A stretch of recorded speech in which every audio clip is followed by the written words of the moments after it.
Thank you, ladies and gentlemen, for joining us on our platform today across the great state of Louisiana, where we are steadily elevating the cause of constitutional conservatism, expanding our breadth and our reach, and slowly but surely, day by day, draining the Louisiana swamp. My name is Chris. And I'm Danielle, and this is the State of Freedom, brought to you by freedom-loving Louisiana First Patriots. Hello, State of Freedom warriors. Thank you for inviting us to be part of your day, for bringing us along with you as you run your errands or whatever you're doing. We really appreciate it. We're so grateful for you. You are the best listening family anybody could possibly ask for, and we are only here because of your encouragement, your prayers, and your financial support. If you are looking for a way to support us, to advertise with us, or send us feedback, please visit our website at freedomstate.us. And we'd also really appreciate it if you would help us get the word out and spread the reach of the State of Freedom. Please like the show on whatever platform you listen to us, subscribe to it, and share it. You can even share short clips rather than the full episodes on YouTube. You can share them from our YouTube and Rumble channels, and the links to those channels are in the show notes and over on freedomstate.us. Well, today we have a real treat for you. We are in part 2 of a 2-part conversation with a gentleman who is a true state treasure and our resident election integrity expert, Dr. Randy Russ. Before we get to the conversation with Dr. Russ, let me read the scripture of the day. It's Proverbs chapter 2, verses 1 through 5, and it says, "My child, will you treasure my wisdom? Then and only then will you acquire it, and only if you accept my advice and hide it within you will you succeed. So train your heart to listen when I speak, and open your spirit wide to expand your discernment. Then pass it on to your sons and daughters. Yes, cry out for comprehension and intercede for insight. For if you keep seeking it like a man would seek for sterling silver, searching in hidden places for cherished treasure, then you will discover the fear of the Lord and find the true knowledge of God." And the instruction of the Lord is simple, and it's for our benefit. He wants to see us flourish and prosper. It's more clear than ever that we're in a spiritual battle between good and evil, and we're living in a time where deception, lies, propaganda, and indoctrination are pervasive. And we can protect ourselves by being steeped in the Word of God, asking for discernment, and following those who are doing the same thing. You have to be careful who we follow, who you link arms with, and who you listen to. We all do. So many seem to be bent on leading people down the wrong path for their own gain.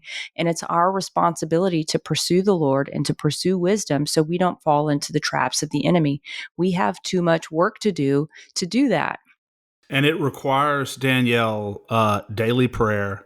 And as you said, we have to seek the face of God and seek his wisdom as though we were seeking sterling silver.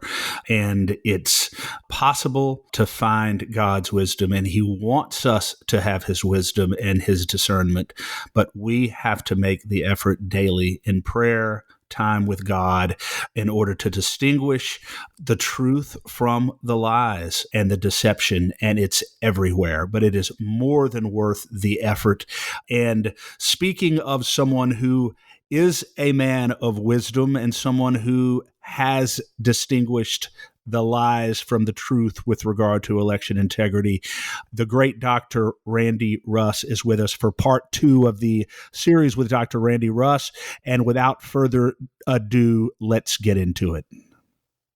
Let me say one other thing, jumping over to the election system, the machine side and the black boxes.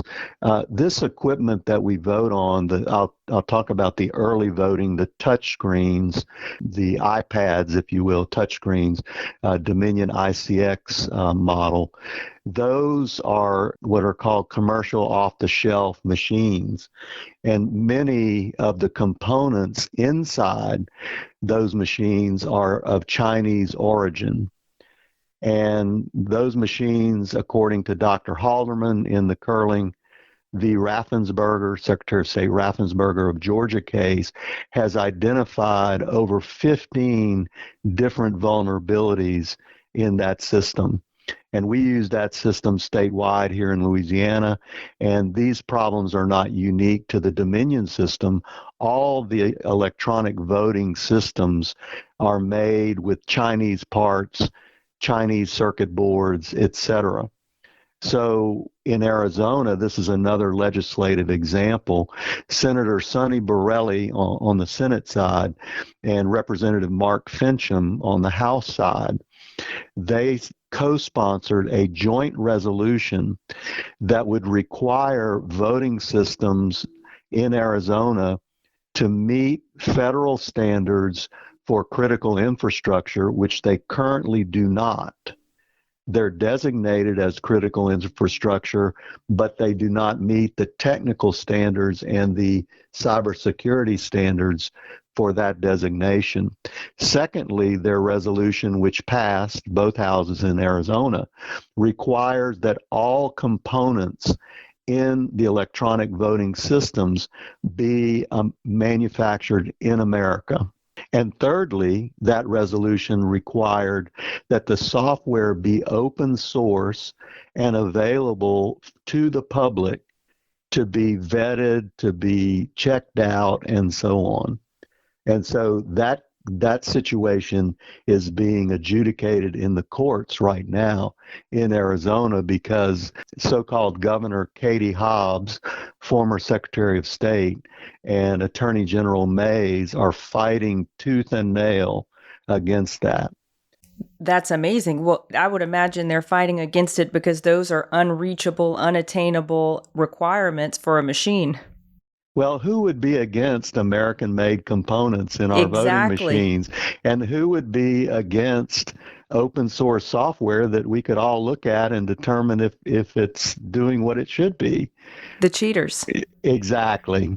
The cheaters. And it seems like you could make a pretty strong argument, at least in Arizona, it's the cheaters who may well have been elected through the cheating are the ones who are trying to avoid the transparency. One of the things that it just seems so ripe for a constitutional challenge, Dr. Russ, is the idea. I mean, obviously, the right to be secure in our vote and to know that the vote we cast accurately reflects our intent is a fundamental right under the Constitution. That's pointed out in Raffensperger and many other cases. Upon what constitutional grounds does any vendor, whether it's Dominion or anyone else, be able to say, oh no, you don't get to look inside the black box. You don't get to look at the heart of the software that determines how these votes are being counted and whether they're being counted accurately. That just seems to be fundamentally unconstitutional. And I join you in hoping that is challenged on a constitutional level. Absolutely. Yeah, I was going to say on last Friday, Judge Totenberg in Atlanta, federal Judge Totenberg, who is an Obama appointee, ruled that the Curling versus Raffensperger case can go forward. And in an important footnote in her 100-plus page ruling, Judge Totenberg said this: the evidence does not support that the plaintiffs are in any way conspiracy theorists. Amazing.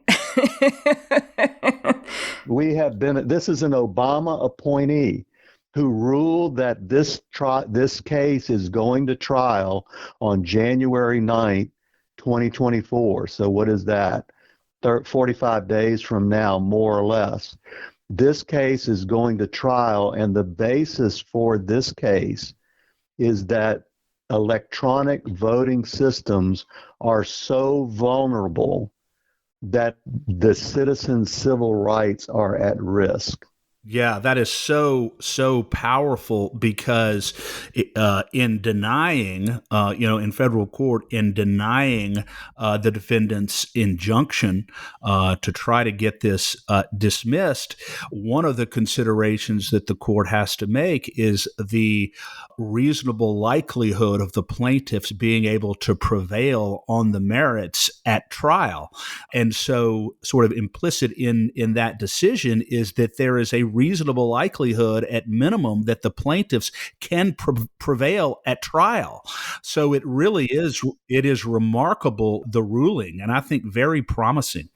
Yeah, and in terms of so what in Louisiana, well, we've been called by members of our government, which is very disappointing, conspiracy theorists. Among other names. Chris, you are included in that too, you know. I And have been. I wear it Danielle, as a badge of honor. Danielle's so sweet. Nobody says anything bad about her, but the rest of us, you know, we get called names. When they can't argue with our facts, they call us names. And the import of this bench trial, it's not a jury trial, it's a bench trial in Atlanta, is number one, J. Alex Halderman, whose report we've talked about, who identified all of these vulnerabilities, among other experts. He is involved in this, and we have his report. And the same equipment used statewide in Georgia is being used in Louisiana for early voting. And that is the same equipment that the Secretary of State, Kyle Ardoin, tried to push through twice to spend $100 million to buy it and install it in Louisiana, the Dominion ICX machines. And of course, you will recall that amidst allegations of bid rigging, the legislature shut him down once and the governor shut him down the second time. So we have a very important constitutional question which will reverberate back here in Louisiana, and it's going to be very important. And you know, Dr. Russ, I have here something I saw on Twitter today, and I think it underscores the next question that gets asked is, if we can't do the machines, and this is an answer that you've given so well before, how did the paper ballots get counted by hand? We don't have the people to do it. You know, how is it going to happen? We want the votes the same day. This is what this person on Twitter called End Wokeness has to say about it. Argentina had 25 to 30 million paper ballots. Maricopa starting in now this is all 2020. Maricopa in 2020, 1.9 million ballots. Milwaukee in 2020, 460,000 ballots. Detroit, 250,000 ballots. Fulton, 523 ballots. Explain to me how Argentina hand counted all of their ballots in a few hours, but the big blue areas in our swing states take several days with the machines. I hope this gets put into discovery for that case. That's a great question, and certainly that poster, you know, is the person is right on target. You know, we are one cyber attack away from secure hand-marked, hand-counted paper ballots. Recall that I just said that these electronic voting systems do not meet federal standards for critical infrastructure cybersecurity. In fact, in September of this year, Department of Homeland Security, CISA, the Cybersecurity and Infrastructure Security Agency, published their assessment of cyber threats to the United States. You want to know what one of the prominent threats for 2024 is? An attack on our electronic voting systems that we're told are not connected to the internet. Imagine that. Wow. So they are forecasting, our own government is forecasting that there is a high likelihood in 2024 that election infrastructure will be cyber attacked. And when that happens, you will find that the public demands serialized, secure, hand-marked, hand-counted paper ballots in the precinct area, in each precinct, counted by local citizens and reported by them and certified by them to their clerk of court. And so I've begun saying we are one cyber attack away from what we all know to be the proper solution. I was just going to say the cognitive dissonance and the pretzel logic required to say that the big issue that we're going to face is a cyber attack on our elections, which cannot be attacked because they're not attached to the internet, so there's nothing wrong with them, just blows my mind. Well, when people don't tell the truth, they have to go into pretzel mode, and they forget the lie that they told 3 times ago. So their narratives are all breaking down. And we see that in the COVID narratives. We certainly are seeing it in the January 6th narratives. We're seeing it break down in the 2020 election, most secure election in history narrative. So all of their narratives are crumbling, and the conspiracy theories that we've been accused of are all coming true. So we're running out of conspiracies to look into. We are. Now, shifting gears for a minute here to away from the machines and to the paper ballots, or really absentee mail-in ballots. We've heard a little bit about a race in House District 18 where Jeremy Lacombe, who won the election, self-reported on his campaign expenditures that he was paying for ballot harvesting of absentee mail-in ballots.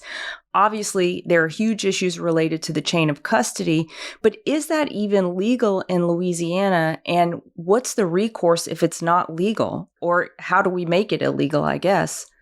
Yeah, I believe there are a couple of cases in the last year or so, one in either Tangipahoa or Livingston, where a parish official was accused and actually pled guilty to paying for votes. So that is a problem legally. Paragraph 1461 of the election code, that paragraph or section is bribery of voters and penalties. And let me just read the statute so it's clear. Bribery of voters is the giving or offering to give, directly or indirectly, any money or anything of apparent present or prospective value to any voter at any general, primary, or special election, or at any convention of a recognized political party, with the intent to influence the voter in the casting of his ballot. The acceptance of, or the offer of, to accept directly or indirectly any money or anything of apparent present or prospective value by any such voters under such circumstances shall also constitute bribery of voters. Now, we have an attorney, Chris, who knows what I just read.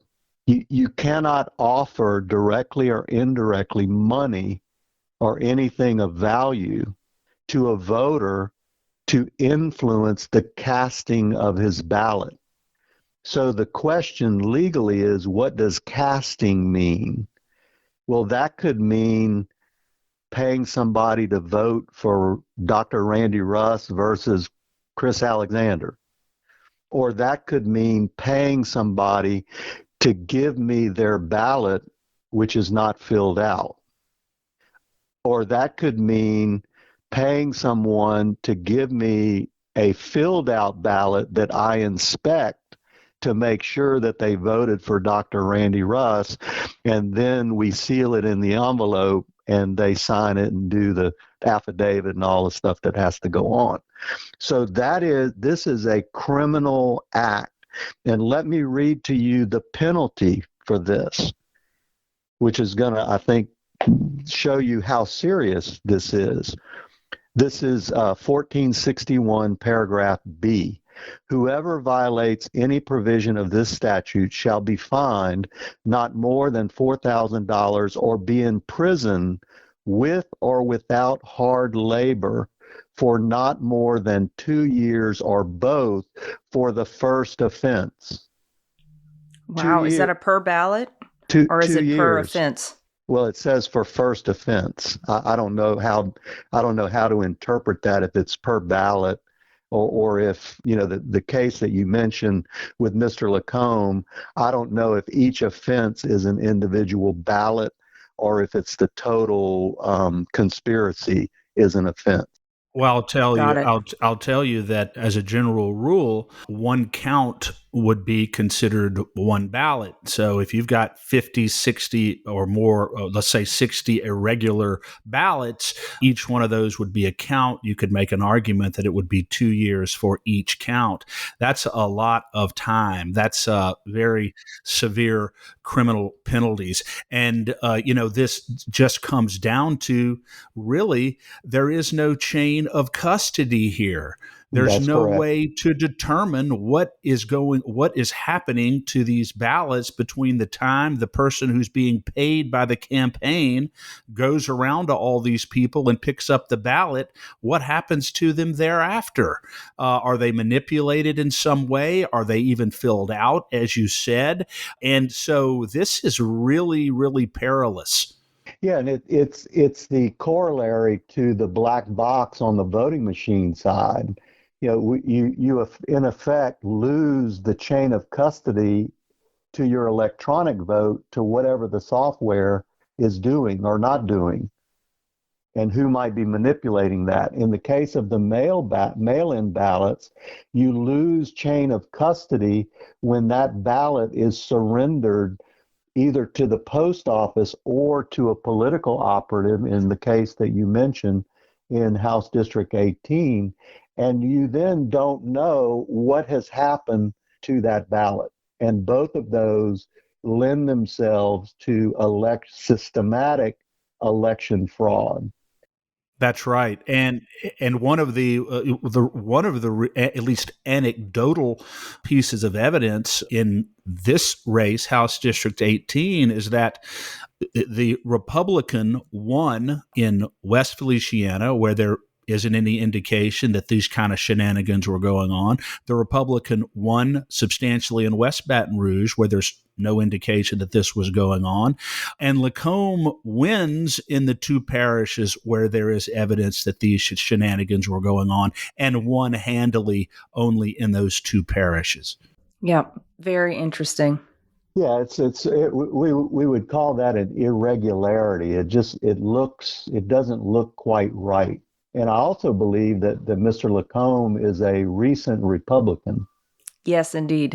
Yep. So, we have a party that's known for shenanigans, and he's, only recently come over, I think, for pure political purposes. I don't know him, but I know others like him, and they're declaring Republican because they know they can't get elected based on their true party, which is Democrat, and that platform of big government, centralization, lack of transparency, all of those things. Yeah. That's right. Dr. Russ, switching gears here for just a minute, but getting back to Brandon Trosclair, he had indicated to us when we interviewed him during the campaign that win, lose, or draw in the Secretary of State's race, that he intended to stay involved and continue to raise public awareness regarding these issues that we've been discussing here in our system. Do you have reason to believe that he plans to stay involved and continue to lend his voice to this effort?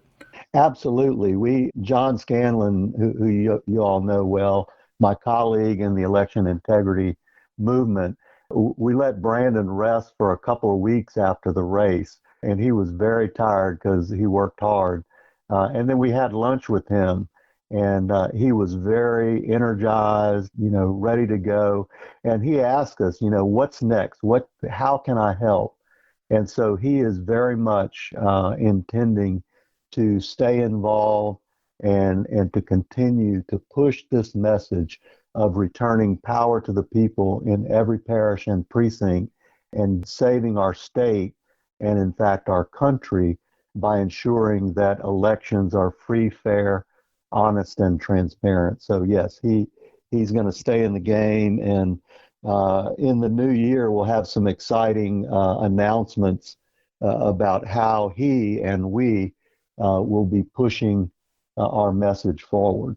That's wonderful to hear. And, as Chris was saying earlier, kind of echoing your point that Brandon and Lennar had been planting seeds across the state, it makes me wonder. I was listening to Mike Lindell last night talk about the fact that I think over 200 counties have made the move to hand-marked, hand-counted paper ballots ahead of the 2024 elections. And it got me thinking, is that something that we can push for at the parish level? I think, Brandon, having visited so many of these places, you as well, there are some seeds that have been planted, and I think we can activate those seeds to push for this if that's possible, but I'm not sure if our election system is too top down to make that happen. Well, part of what needs to happen is local government demanding this along with local citizens. And even though our system is top down, legislators respond to political pressure from the home front. And so I spoke, just to give you an example, early last year, I spoke to the Caddo Parish Council on hand-counted paper ballots, and Councilman John Paul Young sponsored me to do that. He also sponsored a hand count demonstration on the lawn of the courthouse there in Caddo. So we do have, I also spoke to the Iberville Council, and others of our activists are speaking out in local council and police juries. So we do see that as a very important grassroots effort in 2024. Political pressure on legislators will help us get legislation passed in 2024. So we're optimistic about that. One thing I'll say is we did a hand count tour, not totally everywhere Brandon went, but in many places we demonstrated the hand counting process and the fact that we can count an average precinct with less than 4 hours on election day and be done with it. So we've already demonstrated that this works. And Mike Lindell mentioned in his comments that you heard Osage County, Missouri. And we worked very closely. In fact, their representative came down October about a year ago this time, and watched what we were doing and went back and improved on our process. And then they implemented it last spring. I'll also say two things that are very encouraging, particularly for Republicans. One is that the Republican National Committee, led by our own Lennar Whitney, National Republican Committee woman, they passed in August a very comprehensive resolution calling for secure, hand-marked, hand-counted paper ballots at the precinct level. Election day only voting and voter ID, among other things.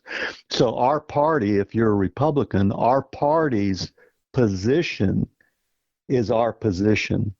And we also think that that can be used with our Republican officials, our Republican public servants, to say, hey, you say you're a Republican, what do you think about the policy of our party? And that's going to cut the wheat from the chaff. Secondly, and equally important, our biggest advocate is none other than President Donald J. Trump, who in almost every speech at his rallies calls for secure, hand-marked, hand-counted paper ballots, election day voting, and voter ID. So we're on the right side not only of public opinion, but also the Republican Party and our likely presidential candidate and former President Trump. Speaking of President Trump, Dr. Russ, let me ask about the 2024 presidential election to round things out here. Everybody knows about the problems that occurred in the big blue swing states, Michigan, Arizona, Wisconsin, Atlanta, and other places. What do you foresee in the 2024 presidential election, whether Trump is the nominee or it's another Republican? Do you think, because of efforts that have been made, are being made, you mentioned the Republican National Committee and the resolution that they passed, do you foresee similar problems in the 2024 presidential election in the big swing states, or do you think it will be more secure? I think it'll be more secure. And one of the reasons is they know we're watching them and they know we've figured out their game or games because they have many. And they also know that state legislatures have put in place election integrity reforms that are very meaningful. And fourthly, they also know that what they use to get around law, which was COVID, to enact all of these drop boxes and lack of chain of custody and mail-in ballots, they can't do that again. And so we feel good about 2024, but we can't be complacent. And we have to make sure that we're watching what's going on. Yeah. And I take it you would not be surprised. I take it you wouldn't be surprised if they do try to do perhaps another lockdown or an emergency of some sort or another in order to be able to facilitate potential fraud once again. I think there are two possibilities that our adversaries will try. One is the cyber attack that I mentioned. It could be a real cyber attack, or it could be a false flag that the bad guys, they promote it just to delay the election. I think that's what they're going to try to do. I think the other possibility, and you see this with the wars that we're involved in again. Remember, under President Trump, we had no new wars for 4 years. Now we find ourselves embroiled in a war in Europe where we're paying for everything, and now a war in the Middle East where we're paying for everything. So I think another possibility that when these folks get desperate, they're going to wag the dog, and that refers to a famous movie some years ago in which a president was in trouble politically, so he started a war to get the attention of the people away from his political troubles. So I think there are already attempts to escalate these wars, and I'm hopeful that those will not succeed and that people will be smart about it. And Dr. Russ, do you think there's a chance that some of these ridiculous ideas like voting by text have been effectively snuffed out by election integrity advocates, or do you think that's something that would rear its head again? I think they'll to maintain power, these people will do anything because this is about power and greed, and it's rhino Republicans and socialist Marxist Democrats. It's the Yeah, they're one and the uniparty. same. They're one and the same. They're all the same, and they will do anything to maintain power, control, and to feed their greed. And so these proposals like ranked choice voting, voting by text, all of those things are intended to maintain an unsecure system that can then be used to thwart the will of the people. I'll just say one thing about voting by text. You hear people like Andrew Yang saying, well, former presidential candidate, minor candidate, saying, oh, we need to vote by text and we'll use blockchain technology. Well, has anybody heard of FTX and Sam Bankman-Fried? True. He used True. blockchain technology for all the crypto. And now Binance, the guy, I can't call his name, the CEO of Binance just pled guilty to fraud, major multi-billion dollar fraud. And all of that is, quote, blockchain. So this is a ruse. This is a distraction to, just like ranked choice voting. Oh, we're going to make it easier for you to vote. Voting is a right and a responsibility, and we should have one day of voting, paper ballots counted in the precinct. And Danielle, earlier you asked, well, how do we get people to work to count our own votes? We've been all around the state presenting how to do it. And I can assure you, people are excited about it, and the parties need to get involved to identify activists who are willing to count Many of us will do it for free. We don't even want pay. But I look forward to the day when I can sit around a table with my Democrat, Republican, Independent, Green Party friends from my neighborhood, my precinct, and we count votes together, we share life, we enjoy each other, we learn about each other's family, and we certify our own votes in our own precinct. And that is so simple and so doable. But our adversaries are fighting it because you see the power return to the people will also restore relationships between persons with different political views. And they don't want Absolutely. that. They do not want that. And that's why they want to keep a centralized, top down controlled system. That's right. They want power centralized among a few elites, and they want us with no power and divided against each other and isolated from one another. Yeah, absolutely. Well, Dr. Russ, you have been so generous with your time. Thank you so much for spending some minutes with us today. We always just love having you on and probably took more of your time than you would have wanted us to, but we really appreciate your insights. And I know we'll be having you back on, regularly as you have developments in the cases and as we see movement, in primaries next year toward the national election. Thanks, Danielle. It's my pleasure, and I always look forward to visiting with y'all. And keep up the great work. We're all working to save our state, and we had some great results this election cycle. And we look forward to working in the new year to re-elect President Trump, his second or third term, depending on how you count. There you go. Well, we have Exactly. a number of fronts to work with you on, and we're very much looking forward to it. And quite frankly, and I say this because I truly mean it, I think that the very best days are ahead of us. Amen. God bless you, Dr. Russ, and happy Thanksgiving to you and yours. Happy Thanksgiving, and God bless y'all. God bless you. Thank you.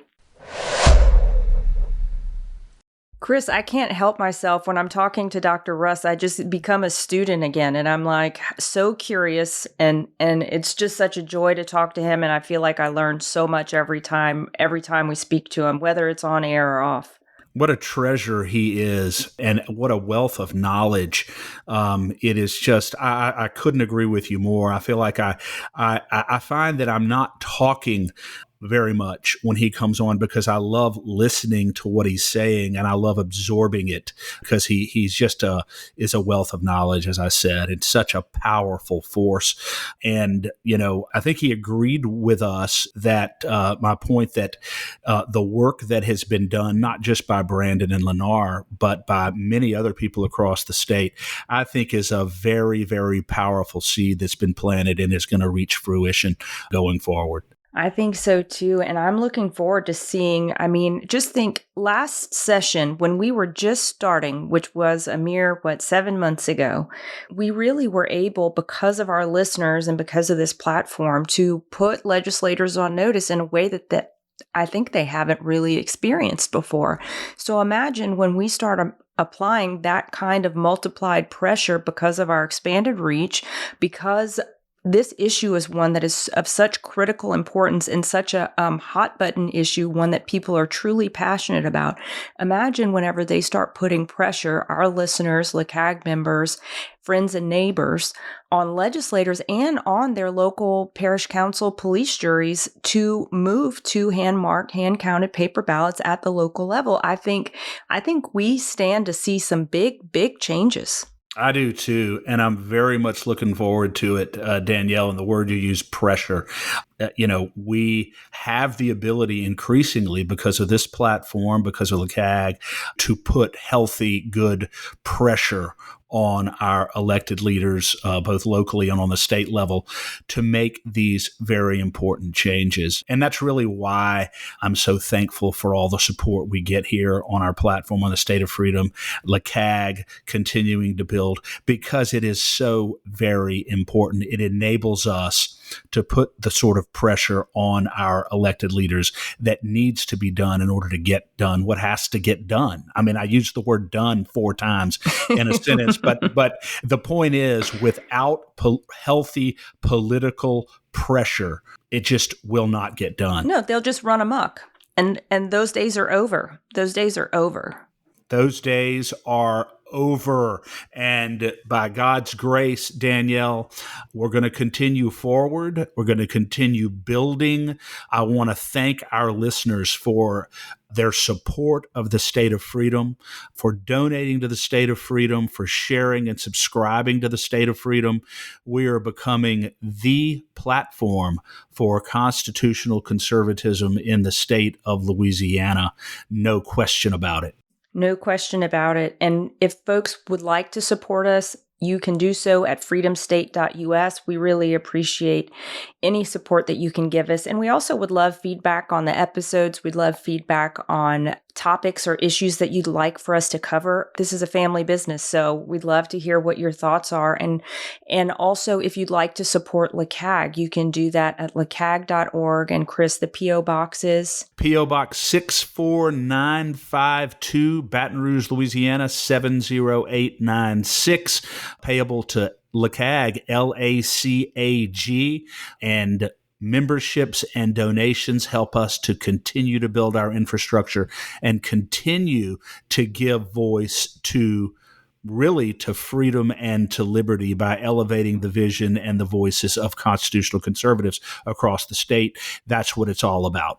Yeah, and we will be, through your support, being able to get out calls to action in a more fulsome way. So that's something that we're looking forward to. More on that to come, but know that any support you give us will be going toward maximizing the voice and the calls to action and making those happen in a timely way.